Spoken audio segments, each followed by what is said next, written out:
ورحمۃ اللہ وبرکاتہ۔ آج بیان القرآن یعنی تفسیر القرآن کا دوسرا دن ہے۔ آج سے انشاءاللہ العزیز ہم سورۃ الفاتحہ مکیہ کی تفسیر اور سورہ فاتحہ کو جو حضرت مولانا محمد علی صاحب نے دیگر جو تفاسیر سے جو ہمیں سمجھایا ہے اس نظریے سے سمجھنے کی کوشش کریں گے۔ اور جیسا کہ یہ بتایا جا چکا ہے کہ حضرت مولانا محمد علی صاحب نے اس تفسیر کو بیان جو فرمایا ہے یا اس تفسیر کے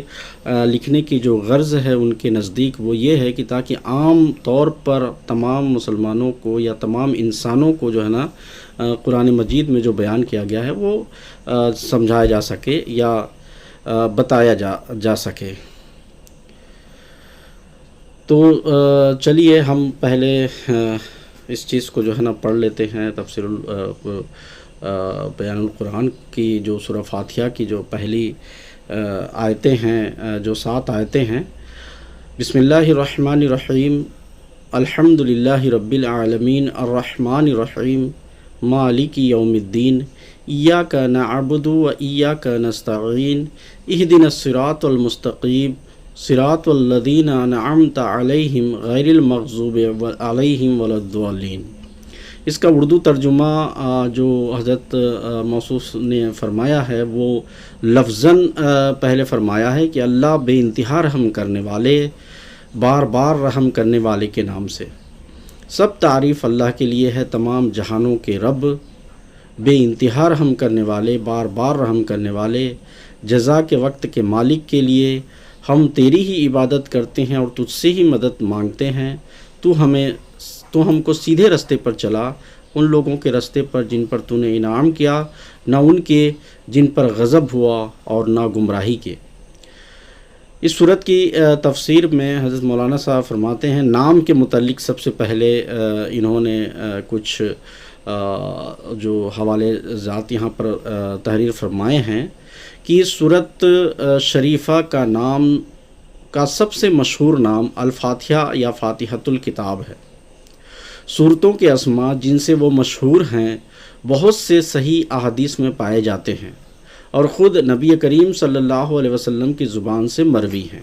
سورتوں کے نام توفیقی ہیں۔ اس سے صاف معلوم ہوتا ہے کہ سورتوں کے اسماء توفیقی ہیں،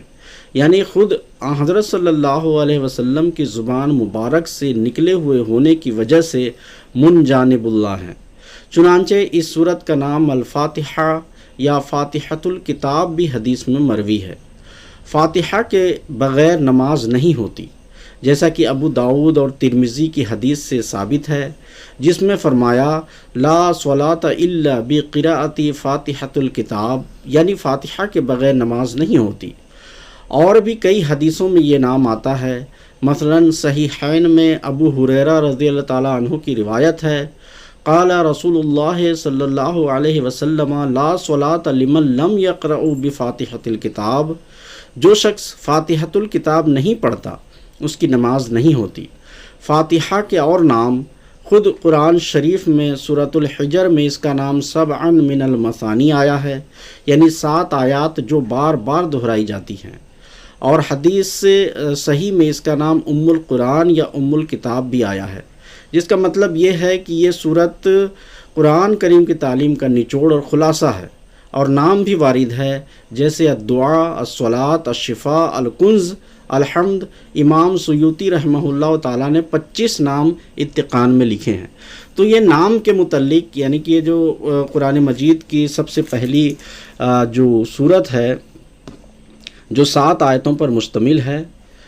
اس میں جو نام فاتحہ رکھا گیا ہے اس کے بارے میں حضرت مولانا صاحب فرماتے ہیں کہ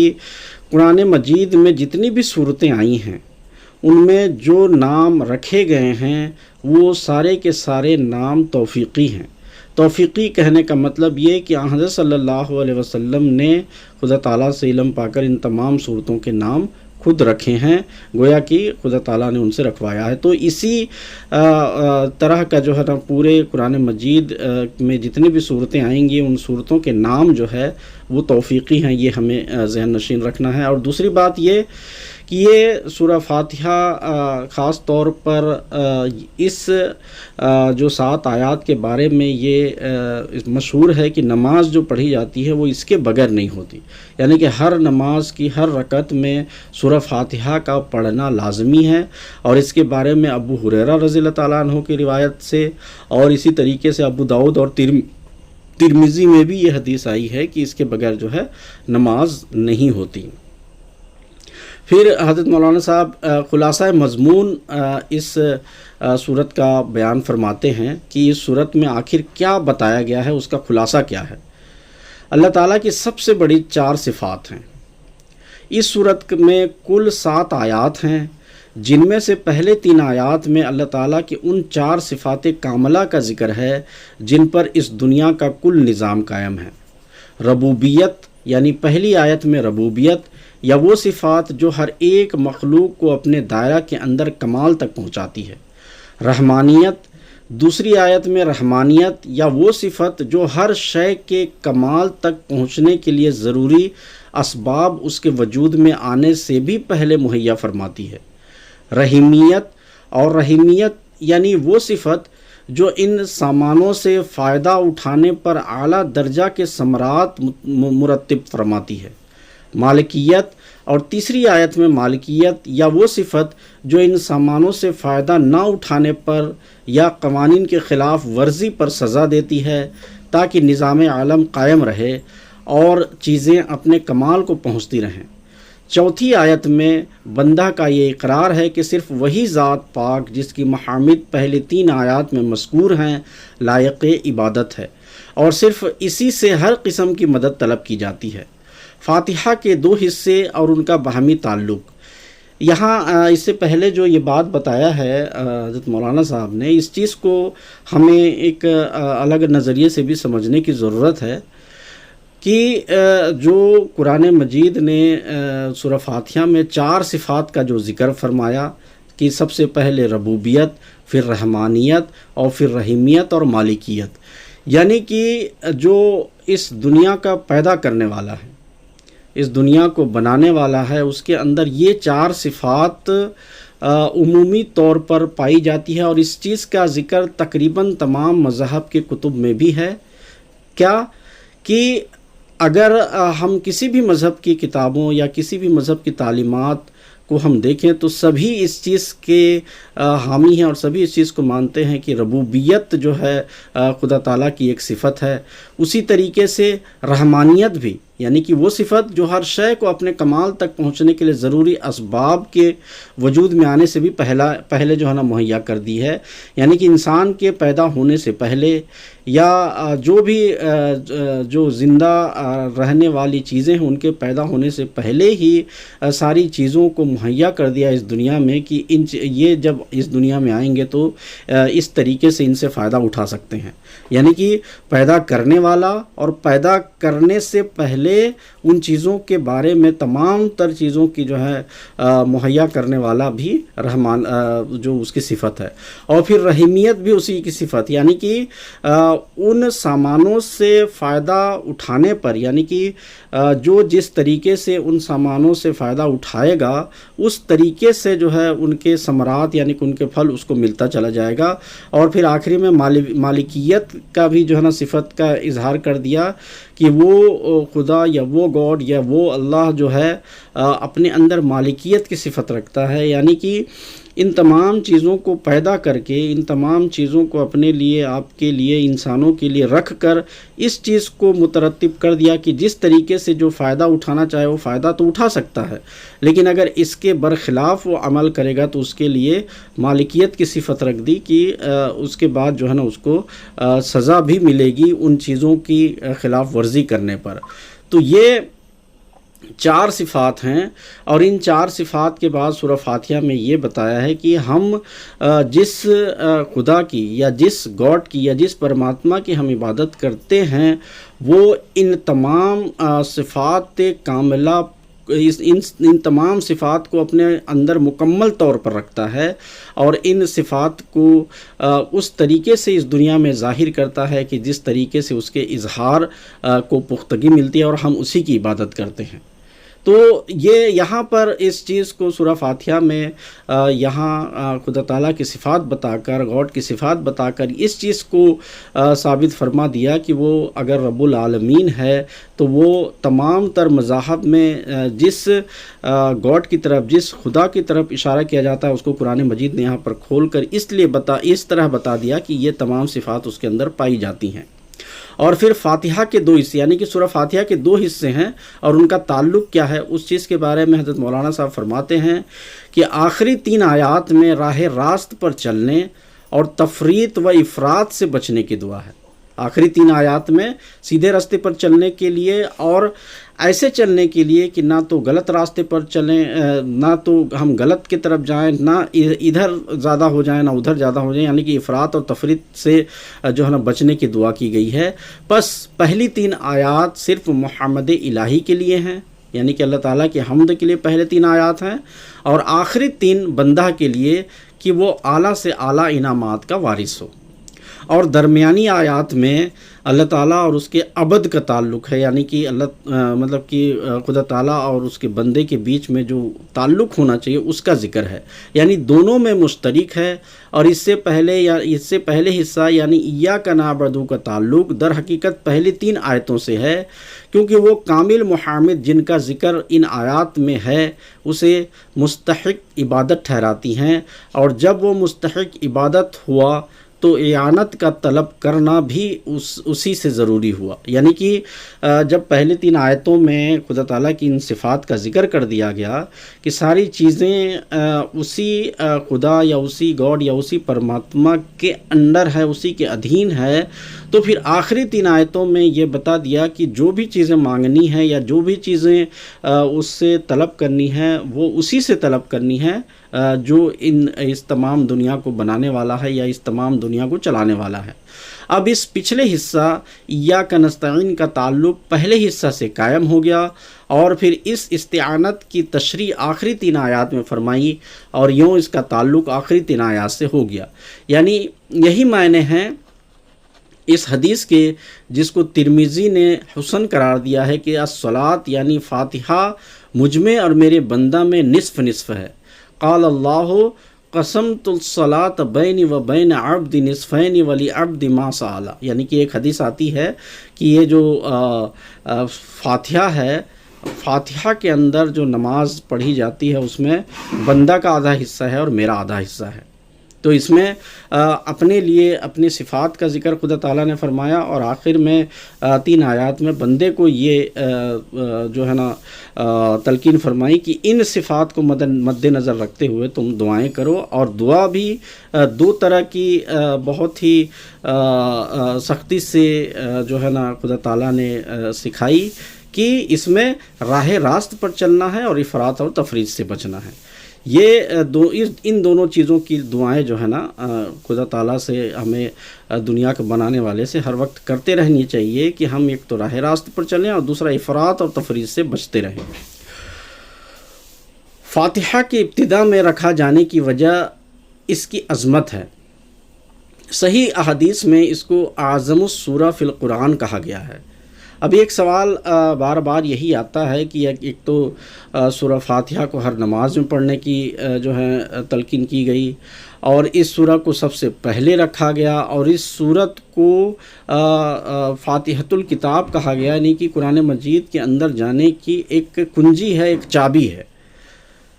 اعظم۔ اور اس قرآن کو، اس آیت کو، ان جو سورہ فاتحہ کی ان 7 آیات کو پورے قرآن میں اعظم قرار دیا گیا ہے، یعنی قرآن کریم کی سب سے زیادہ عظمت والی صورت۔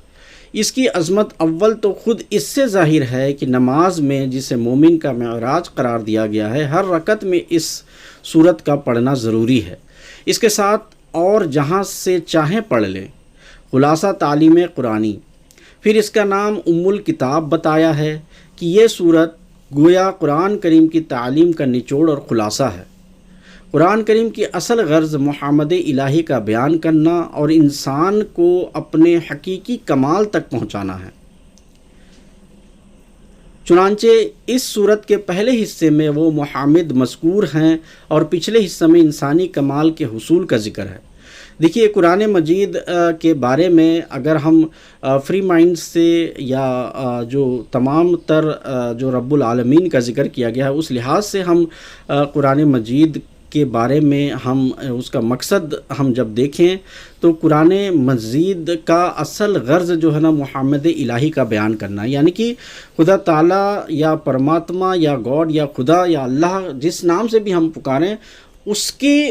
جو جتنے بھی صفات ہیں ان چیزوں کا ذکر کرنا اس قرآن مجید کا اصل مقصد ہے، اور انسان کو اپنے حقیقی کمال تک پہنچانا، یعنی کہ انسان کو انسان بنانے کے لیے جو تعلیمات بچپن سے لے کے بڑھاپے تک جو تعلیمات ملنی ضروری ہیں ان تمام تعلیمات کا ذکر کر دینا، یہ دو مقصد ہے اس قرآن مجید کی تعلیم کا۔ چنانچہ اس سورت کے پہلے حصے میں وہ محامد مذکور ہیں اور پچھلے حصے میں انسانی کمال کے حصول کا ذکر ہے۔ پھر اس سورت کو الحمدللہ رب العالمین سے شروع کر کے نہ صرف اللہ تعالیٰ کی ربوبیت عامہ کا ہی ذکر کر دیا بلکہ نسل انسانی کی بھی وحدت کی بنیاد رکھ دی، یعنی کہ قرآن مجید جب اس سورت میں سب سے پہلی آیت ہے الحمدللہ رب العالمین، یعنی کہ تمام جہانوں کا جو رب ہے اس کی جو ہے نا حمد و ثنا کرتے ہیں۔ اس کے ذریعے سے نسل انسانی میں جتنے بھی قوم ہیں، جتنے بھی کلر کے انسان ہیں، چاہے کالے ہوں، گورے ہوں، اونچے ہوں، ٹھگنے ہوں، چاہے جو بھی ہوں، تمام انسانوں کو ایک نسل قرار دیتے ہوئے ان میں ایک وحدت کی بنیاد قرآن مجید نے سب سے پہلے آیت میں رکھی ہے، اور عالمین کا لفظ استعمال فرما کر ساری تفریقات قومی کو دور کر دیا۔ اب اس سے ہمیں بہت ساری ایسی چیزیں یا بہت ساری ایسی جو تفریق اس دنیا میں اپنائی جاتی ہیں ان کا جواب ہمیں قرآن مجید کی پہلی آیت ہی دے دیتی ہے کہ ہمیں کسی بھی حالت میں تمام دنیا میں انسانوں کے بیچ میں الگاؤ یا انسانوں کے بیچ میں الگاؤ کر کے ایک نفرت کی بنیاد بالکل نہیں رکھنی، کیونکہ خدا تعالیٰ کی پہلی قرآن مجید کی پہلی آیت ہی یہ بتا دیتی ہے کہ الحمدللہ رب العالمین، یعنی کہ تمام جہانوں کا پیدا کرنے والا وہی خدا ہے، وہی گاڈ ہے، وہی پرماتما ہے، اور اسی کی ہمیں حمد کرنی ہے۔ تو اس سے سب سے پہلی جو تعلیم ہمیں ملتی ہے وہ وحدت کی تعلیم خدا تعالیٰ نے اس آیت کے ذریعے سے دہنا فرمائی ہے، اور یہی مذہب کا خلاصہ ہے کہ وہ خدا کی ربوبیت اور انسانوں کی اخوت کو قائم کرے،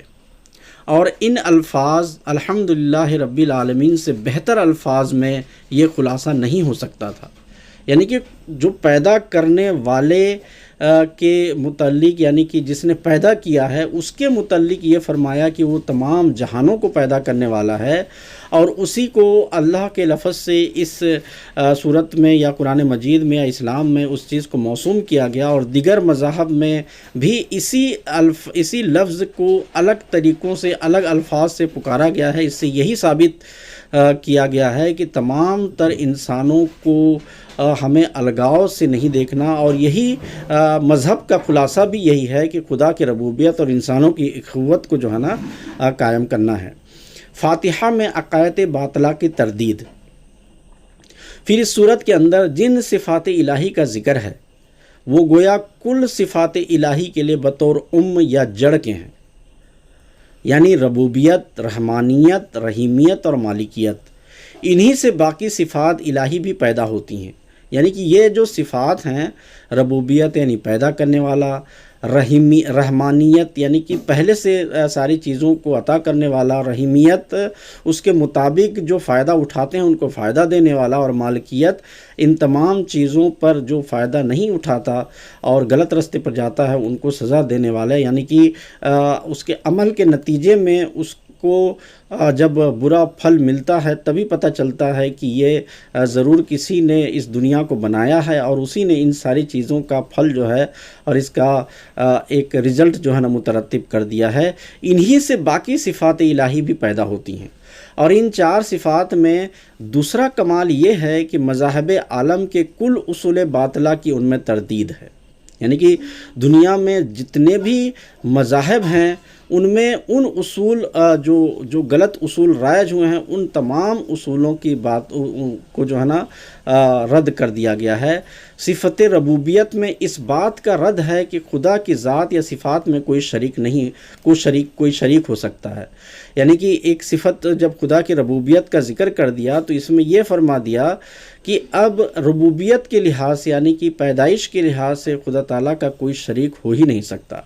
وہ روح اور مادہ کا بھی رب ہے، یعنی کہ روح کو تو پیدا کرتا ہی ہے، مادہ کو بھی اسی نے پیدا کیا ہے، اور اسی مادہ سے پھر دنیا جو ہے نا اور بھی چیزیں بناتی ہیں۔ یعنی کہ دنیا بھی جو چیزیں بنا رہی ہیں ان تمام چیزوں کو بنانے کے لیے جو را مٹیریلز پیدا کیا ہے اس کو بھی جو ہے نا خدا نے پیدا کیا ہے۔ تو گویا کہ یہ جو بھی اس دنیا میں چیزیں بنائی جاتی ہیں وہ اسی کے ذریعے سے جو را مٹیریلز اس دنیا میں موجود ہیں انہی کو جو ہے نا تبدیل کر کے انہی کو کسی طریقے سے موڈیفائی کر کے جو ہے نا اور جو چیزیں بنائی جاتی ہیں، یعنی کہ بنیادی طور پر جو اس دنیا کا پیدا کرنے والا ہے اسی نے ساری چیزوں کو بنایا ہے۔ اس کی کسی صفت میں جیسے غیر مخلوق ہونا شریک نہیں ہو سکتے، ایسا ہی بت پرستی اور ہر قسم کے شرک کی بھی تردید ہے اس میں۔ اور جب بت پرستی کے متعلق بھی جب یہ بات کی جاتی ہے کہ یہ شرک سے تعلق رکھتا ہے تو بنیادی طور پر اس چیز کی تردید کرنی جو ہے یہ لفظ کرتی ہے، یعنی کہ رب جو ہے نا اس چیز کی تردید کرتی ہے کہ اگر اس دنیا کے پیدا کرنے کے متعلق آپ کسی بت کی طرف جو ہے نا اپنی توجہ دیتے ہیں تو اس کا مطلب آپ اس پرم آتما یا اس خدا یا اس اللہ یا اس گاڈ کی جو ہے اصل صفت سے منحرف ہو جاتے ہیں۔ اسی لیے اس میں جو ہے نا بت پرستی کی بھی اور ہر قسم کی تردید، ہر قسم کے شرک کی تردید، یعنی کہ کسی بھی چیز کے لیے اگر ہم کسی دوسرے کے اوپر جو اس دنیا میں موجود ہیں ان کے اوپر بھروسہ کرتے ہیں تو اس کی بھی تردید لفظ رب کر دیتی ہے۔ یعنی کہ جب خدا ہی نے پیدا کیا ہے تو ہمیں تمام تر امیدیں اور تمام تر خواہشیں اور تمام تر ایسی چیزیں جو ہماری بھلائی کے متعلق ہیں اسی سے مانگنی ہے اور اسی سے سارا تعلق ہے، کیونکہ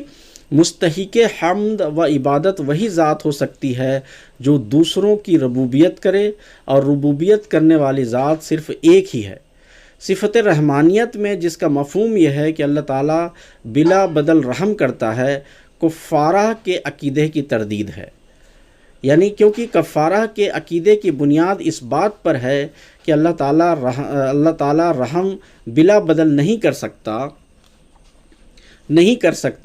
اس لیے اس کا بیٹا انسانوں کے گناہوں کے معاوضہ بنایا جاتا ہے، مگر رحمانیت چاہتی ہے کہ خدا کا رحم انسانوں پر بلا بدل بھی ہو، جیسا کہ اس کی مخلوق میں ہم کو نظر آتا ہے کہ انسانوں کے پیدا ہونے سے بھی پہلے وہ ان کے لیے سامان مہیا فرماتا ہے۔ صفت رحیمیت میں جس کا مفہوم یہ ہے کہ انسان کے اعمال پر جو اس کے قوانین کی فرما برداری میں ہوں اللہ تعالیٰ بڑے بڑے اجر دیتا ہے۔ ایسے عقائد کی تردید ہے جو انسانوں کے اعمال کے محدود ہونے کی وجہ سے ان کے اجر کو بھی محدود قرار دیتے ہیں اور اس لیے نجات کو عارضی قرار دیتے ہیں۔ صفت مالکیت میں جس کا مفہوم یہ ہے کہ اللہ تعالیٰ کو قوانین کی نافرمانی پر سزا دیتا ہے، مگر اس کا معاملہ اپنی خلق کے ساتھ، مالک کا معاملہ اپنے ملک کے ساتھ ہے۔ تناسخ وغیرہ عقائد کی تردید ہے جس کی روح سے اللہ تعالیٰ کوئی گناہ معاف نہیں کر سکتا، اور اس لیے ہر گناہ کی پاداش میں انسان کو بے شمار جونوں میں سے گزرنا پڑتا ہے۔ تو یہ جتنی کچھ صفات کا ذکر یہاں پر کیا گیا ہے، اور ان صفات کے نتیجے میں کچھ عقائد جو اس دنیا میں رائج ہیں ان کی تردید کی گئی ہے کہ اگر ان صفات کو غور کرو، خدا تعالیٰ کی، پرماتما کی، گاڈ کی ان صفات کی اگر تم غور کرو گے تو بہت سارے غلط عقائد اپنے آپ دور ہو سکتے ہیں۔ اور ہر اس چیز کا اس میں جواب موجود ہو جاتا ہے جو غلط طریقے سے عقائد رکھنے والوں کو ہمیں کس طریقے سے ان چیزوں سے بچنا ہے، کیونکہ ان صفات پر مکمل ایمان یا مکمل طریقے سے اگر ہم ایک بحیثیت انسان اگر ہم ان صفات کے مطابق اپنی زندگی میں اپنے تمام عوامل کرنا شروع کر دیتے ہیں، اپنے کرم شروع کر دیتے ہیں بالکل صاف و شفاف ہو کر، تو اس کے نتیجے میں پھر اہدنا الصراط المستقیم کا جو ہے نا نظارہ آتا ہے، اور جب سیدھے راستے پر انسان چلنے لگ جاتا ہے تو پھر اس کو وہ انعامات ضرور ملنے شروع ہو جاتے ہیں جو ان رستوں پر چلنے والوں کو ملتے ہیں، یعنی کہ کامیابی کے راستے۔ لیکن اگر ہم نے ان صفات کی گہرائی کو نہیں سمجھا تو ہمارے پوری دنیا میں ہم دیکھتے ہیں کہ ہمارے نفس میں ہم خود دیکھتے ہیں کہ ہمارے اندر شرک اپنے آپ آنا شروع ہو جاتا ہے، کیونکہ ہم اللہ تعالیٰ کو مکمل طریقے سے رب نہیں سمجھتے، اسی لیے ہم اپنے جو روز کے عوامل میں کئی طرح کے شرک کرنے لگ جاتے ہیں، یعنی کہ اس کی جگہ کسی اور کو رکھ لیتے ہیں اور ہم یہ سمجھتے ہیں کہ اب ہماری ساری چیزیں یہ کرے گا، جبکہ ہمارا مکمل ایمان یہ ہونا چاہیے کہ اس دنیا کو جس نے پیدا کیا ہے وہی ہر چیز کا حل کرنے والا ہے اور اس کے علاوہ کوئی حل کر ہی نہیں سکتا۔ یہ چیزیں جب رہیں گی تو پھر بہت ساری چیزوں کا جو ہے نا رد ہو جاتا ہے، اور بہت ساری ایسے عقائد جو اوپر کے طور پر ہمارے صفت میں چپک گئے ہیں وہ ساری چیزیں پھر دور ہو جاتی ہیں۔ اور پھر اسی میں رحمان اور رحمانیت کا بھی جو ذکر ہے، جس میں کفارہ کے نتیجے میں یہ کہا جاتا ہے کہ انسانوں کی جو غلطی ہے یا انسانوں کی جو گناہ ہیں ان سب کا جو اختراع ہے، ان سب کا جو ہے نا دور کرنے کا نتیجہ ہے وہ کفارہ ہے۔ اس سے بھی جو ہے جب ہم اس پہ غور کرتے ہیں تو ایک چیز یہ نظر آتی ہے کہ انسان کا اپنا عمل اس چیز کو ثابت کرتا ہے کہ وہ کس راستے پر جائے گا اور کس طریقے سے وہ اپنی زندگی گزارے گا۔ اگر ہم یہ کہیں کہ ہمارے گناہوں کی تلافی کسی دوسرے کے قربانی کے نتیجے میں ہوئی ہے تو پھر ہمارے عمل میں ایک ڈھیلا پن آنا شروع ہو جاتا ہے کہ اور ہم یہ کوئی گناہ کرتے ہوئے یہ بات ہمارے تصور میں آ جاتا ہے، یا کوئی غلطی کرتے ہوئے ہماری تصور میں یہ آ جاتا ہے کہ ہماری جو ہے نا گناہوں کی تو بخشش کے لیے کسی دوسرے نے قربانی دے دی ہے اور ہمیں اب صحیح راستے پر چلیں، یا اگر غلطی بھی ہو جاتی ہے تو اس سے کوئی فرق نہیں پڑتا۔ یہ جب ایک دل میں فیلنگ آنی شروع ہو جاتی ہے تو پھر راستے میں جب چلتے ہوئے غلطیاں بھی انسان سے آرام سے ہونے لگ جاتی ہیں، اور پھر بہت ساری چیزوں کی ناکامی جب ہماری زندگی میں رونما ہونے لگ جاتی ہے۔ تو عقیدے کی بنیاد، یعنی کہ جو بنیادی عقیدہ یہاں پر بیان کیا گیا ہے، ان بنیادی جو صفات کو اگر ہم اچھی طرح گہرائی سے اپنے اندر سمیٹیں تو بہت سارے عمل سے ہمیں پھر جو ہے غلط عمل سے ہمیں پھر چھٹکارا مل جاتا ہے، اور پھر ہمارا عمل جب صحیح ہوگا تو اس کا نتیجہ بھی پھر صحیح ہونے لگ جاتا ہے۔ اسی طریقے سے ایک اور عقیدے کا ذکر فرمایا کہ گناہوں کی معافی نہ ہونے کی وجہ سے انسان کی روح جو ہے نا الگ الگ پیدائش میں پھر بھٹکتی پھرتی ہے، اور جب تک وہ صحیح عمل نہ کرے تب تک جو ہے نا اس کو جو ہے نا کوئی تلافی اور معافی نہیں مل پاتی۔ اس چیز کا بھی رد ان صفات میں خدا تعالیٰ نے فرما دیا ہے کہ اگر یہ عقیدہ مضبوط ہو جائے کہ اوپر والے نے یعنی خدا تعالیٰ نے، گاڈ نے جو ہمیں پیدا کیا ہے وہ ہمیں معافی بھی کرنے کا جو ہے نا اس کے اندر بنا کسی جو ہے نا شرط کے اگر ہم دل سے اس سے معافی مانگتے ہیں تو وہ ہمارے گناہوں کی بخشش بھی کرنے والا ہے۔ اگر ہمارا عقیدہ یہ رہے گا تو پھر ہم جونوں کی یعنی کہ روح جو ہے نا ایک بار مر کر پھر دوسرا جون میں جانا اس کی غلطی کی وجہ سے، اس کے گناہ کی وجہ سے، اس عقیدے سے بھی جو ہے نا پھر چھٹکارا جو ہے ملنے لگ جاتا ہے۔ بس یوں سورہ فاتحہ میں ہر ایک باطل کی تردید بھی موجود ہے، اور اس کے بالمقابل عقائد اور اعمال میں ان اصول حقہ کی تعلیم ہے جو بطور بنیاد کے ہیں۔ بہترین دعا، پھر جو دعا اس صورت میں سکھائی گئی ہے وہ دعا بھی اعلیٰ سے اعلیٰ دعا ہے، جس کی نظیر کسی دوسرے مذہب میں نہیں ملتی۔ عیسائی دعا سے مقابلہ، عیسائیوں کو اپنے خداوند کی دعا کے متعلق بہت کچھ دعویٰ ہے، مگر فاتحہ کے بالمقابل یہ دعا کچھ بھی نہیں۔ وہاں روز کی روٹی کی التجا کی جاتی ہے، یہاں صراط مستقیم کی۔ یعنی کہ دیکھیے ایک موازنہ کر رہے ہیں، جو اسلام سے قریب تر جو مذہب ہے وہ، اور جو مذہبی کتاب ہے وہ بائبل ہے یا انجیل ہے، اس سے موازنہ کرتے ہوئے یہ بتایا جا رہا ہے کہ ان کتابوں میں روز کی روٹی کی دعا کی جاتی ہے، یعنی کہ روز کی روٹی خدا تعالیٰ دے، اور یہاں پر صراط مستقیم کی، یعنی کہ کمال انسانی کے حصول کی، یعنی کہ ہمیں صراط مستقیم پر چلا، اور صراط مستقیم پر چلنے کی وجہ سے پھر ہمیں روز کی روٹی یا روز کے جو ہے نا دانہ پانی یا روز کا جو ہے نا ایک چلنا پھرنا، یعنی کمال انسانی جب مل جائے گا تو یہ ساری چیزیں اپنے آپ ملنے لگ جائیں گی۔ اس سے دونوں دعاؤں کے مقاصد میں فرق ظاہر ہوتا ہے۔ پھر وہاں گناہوں کی معافی کی التجا کی جاتی ہے کہ ہمیں جو ہے نا گناہوں سے معاف فرما۔ یہاں اس مقام پر پہنچنے کی آرزو ہے جہاں گناہ ہی انسان سے سرزد نہ ہو، اور نہ کسی قسم کے حقوق میں تفریط واقع ہو، نہ افراط۔ یعنی کہ اس طریقے سے چلنے کی یہاں پر دعا سکھائی گئی ہے کہ اس رستے پر ہمیں چلا جہاں پر ہم سے جو ہے نا گناہوں میں ہمیں پڑھنے کی جو ہے نا نوبت ہی نہ آئے، اور ہم کمال انسانی پر پہنچ جائیں، اور گویا یہ بے گناہ یا معصوم بن جانے کی دعا ہے۔ پس کامل اصول حقہ کے سکھانے میں، اصول باطلہ کی ترتیب میں، اللہ تعالیٰ کی حمد و ثنا سکھانے میں اور کمال انسانی تک پہنچانے میں اس کی نظیر نہ تو تورات میں ملتی ہے نہ انجیل میں۔ ایسا ہی جو تعلق اللہ تعالیٰ اور اس کے عبد میں ایاک نعبد و ایاک نستعین کے مختصر فقرہ میں قائم کیا گیا ہے، وہ بھی بے نظیر ہے۔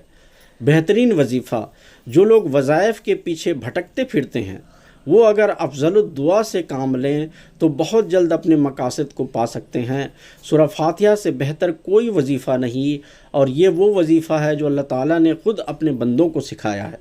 کیا ہے کہ آج کل جیسے مسلمانوں میں قسم قسم کے وظیفے جو ہے نا سکھائے جاتے ہیں، بتائے جاتے ہیں کہ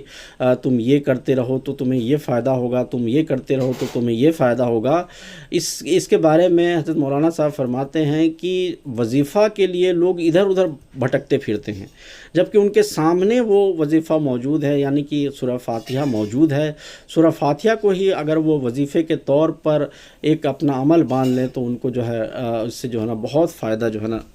نا ہوگا۔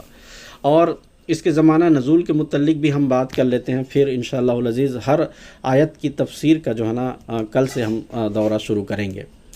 نہ صرف اس بات پر اتفاق ہے کہ یہ سورت مکہ میں نازل ہوئی ابتدائے وحی، بلکہ اس پر بھی کہ مکی وحی میں بھی نہایت ابتدائی زمانہ کی ہے۔ نماز با جماعت کی ابتدا، یہ صورت ابتدا سے نماز میں پڑھی جاتی تھی، اور نماز مکہ میں برابر پڑھی جاتی تھی، بلکہ بعثت نبوی کے چوتھے سال کا یہ واقعہ کہ سعد رضی اللہ تعالیٰ عنہ مسلمانوں کی ایک جماعت کے ساتھ مکہ کے پاس ایک میدان میں نماز پڑھ رہے تھے، جس پر کفار کے ساتھ جھگڑا ہو گیا، اور اس کے بعد ارقم کا گھر نماز پڑھنے کے لیے منتخب کیا گیا۔ بتاتا ہے کہ چوتھے سال سے پیشتر نماز با جماعت کے ساتھ پڑھی جاتی تھی، اور اس لیے سورہ فاتحہ بھی پڑھی جاتی تھی۔ اس کے ابتدائی نزول کے متعلق صرف قیاس اور قرائن ہی نہیں، نزول میں سب سے پہلی مکمل صورت،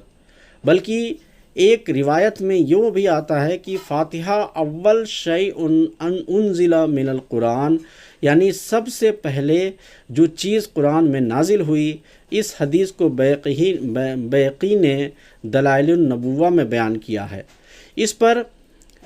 اس پر جرح یہ ہوئی ہے کہ بالاتفاق اقرأ باسم ربک سب سے پہلے نازل ہوا، مگر غالب